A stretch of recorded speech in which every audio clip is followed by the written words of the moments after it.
आज ज़िला जयपुर दक्षिण में मिशन जागृति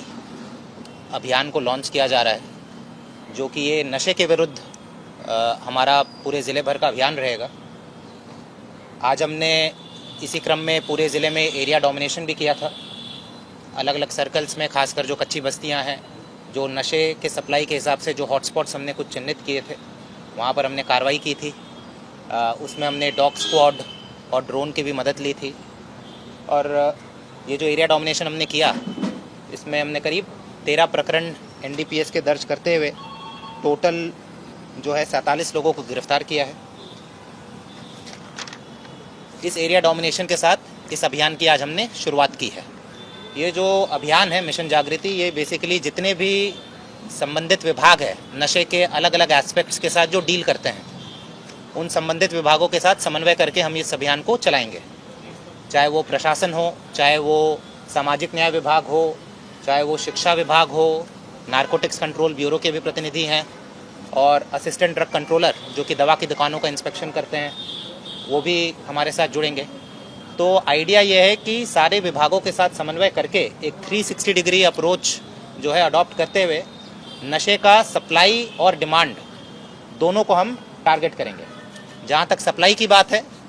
जो बड़े सप्लायर्स हैं और जो छोटे रिटेल लेवल के सप्लायर्स हैं, खासकर जो स्कूल्स, कॉलेजेस, कोचिंग इंस्टीट्यूट्स, इसके आसपास जिनकी गतिविधियाँ रहती हैं,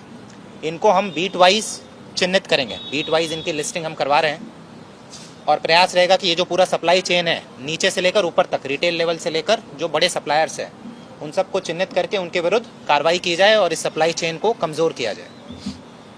साथ ही साथ ये जो सप्लायर्स हैं, इनके प्रॉपर्टीज़ की भी हम पूरी लिस्टिंग करा रहे हैं, प्रॉपर्टीज़ का भी पूरा विश्लेषण कर रहे हैं, ताकि NDPS एक्ट के अंदर जो 68F के अंतर्गत हम जो कार्रवाई करते हैं इनके प्रॉपर्टी के विरुद्ध, वो कर पाए। और पिट NDPS जो प्रिवेंटिव डिटेंशन वाली भी कानून में प्रावधान दिए गए हैं, जो सक्रिय अपराधी है उनके विरुद्ध पिट NDPS में भी हम कार्रवाई करने का प्रयास करेंगे। जहाँ तक डिमांड की बात है, एक जन जागरूकता अभियान व्यापक स्तर पर हम चलाने का प्रयास करेंगे, खासकर schools, colleges, coaching institutes, PG, hostels, ठीक है, यहाँ पर जो है नशे का प्रचलन काफ़ी बढ़ गया है। तो हमारा प्रयास रहेगा कि जैसे जो स्कूल्स हैं, कॉलेजेस हैं, कोचिंग इंस्टीट्यूट्स है, PG है, इनके जो संचालक हैं, इनकी रेगुलर मीटिंग कराते रहें और इनको मोटिवेट करके इनके कैंपस को नशा मुक्त करवाने का हम प्रयास करें। जैसे नशा मुक्त PG, नशा मुक्त कॉलेज, नशा मुक्त हॉस्टल, इस तरीके का हम प्रयास करेंगे कि वो अपने कैंपस को, अपने परिसर को नशा मुक्त घोषित करवाए। इसी तरीके से जनप्रतिनिधियों के साथ भी हम कोलैबोरेट करेंगे, उनके साथ भी समन्वय करके जो अलग अलग वार्ड्स हैं, पंचायत है, इनको भी हम नशा मुक्त करवाने का हम इसमें प्रयास करेंगे। साथ ही साथ जन जागरूकता के लिए नुक्कड़ नाटक हो गए, सेमिनार्स हो गए, सोशल मीडिया इन्फ्लुएंसर्स हो गए, इनके साथ मिलकर भी हम एक व्यापक स्तर पर एक जन जागरूकता अभियान चलाएंगे, ताकि लोगों को, खासकर युवाओं को पता चले कि नशा के सेवन से किस तरीके से जो है उनका नुकसान होता है। केवल उनका ही नहीं, पूरे परिवार का और पूरे समाज का नुकसान होता है। और इसका एक इम्पॉर्टेंट एक बिंदु होगा, जो नशे से पीड़ित लोग हैं, मतलब जो विक्टिम हैं, नशा मुक्ति केंद्र के साथ भी हम समन्वय करेंगे कि भाई इनका प्रॉपर तरीके से रिहैबिलिटेशन,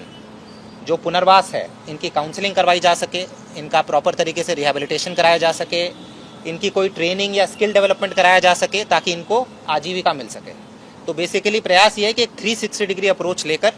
इस मुद्दे पर काम करें। ये सरकार की भी प्राथमिकता है, PHQ भी प्राथमिकता है, और प्रयास रहेगा कि अगले कुछ दिनों में इन सभी दिशाओं में हम काम करें। नशा छुड़वाने के लिए जैसे नशा मुक्ति केंद्र हैं, ठीक है, जो कि सामाजिक न्याय विभाग जो है वो उनको मॉनिटर करता है उनकी फंक्शनिंग को लेकर। तो पहले तो नशा मुक्ति केंद्र जो वो सही तरीके से संचालित हो रहे हैं कि नहीं हो रहे हैं, ठीक है, वो सामाजिक न्याय विभाग के साथ हम उनकी चेकिंग करेंगे। अगर कुछ अनरजिस्टर्ड, अगर ऐसे भी केंद्र है कुछ अनरजिस्टर्ड हैं, तो उनको भी हम चिन्हित करके उनके विरुद्ध कानूनी कार्रवाई करेंगे, क्योंकि अगर आप अनरजिस्टर्ड, अवैध तरीके से चला रहे हैं तो वो फिर फ़ायदा करने के बजाय नुकसान करता है। और फिर जैसे मैंने बताया, डॉक्टर्स और साइकोलॉजिस्ट जो हैं, उनके साथ भी हम कोलैबोरेट करके उनकी काउंसलिंग करवाना और उनका पुनर्वास के लिए बेसिकली आजीविका कैसे दे सकते हैं, कोई ऑल्टरनेट सोर्स ऑफ एम्प्लॉयमेंट क्या दे सकते हैं। सप्लाई है, नशे का सप्लाई, चाहे किसी भी लेवल पर हो, चाहे इस तरीके की पार्टीज़ में हो रहा हो या कच्ची बस्तियों में हो रहा हो या कॉलेजेस हॉस्टल्स में हो रहा हो, सप्लाई चेन को जब तोड़ने की बात कर रहे हैं तो इन सभी जो है दिशा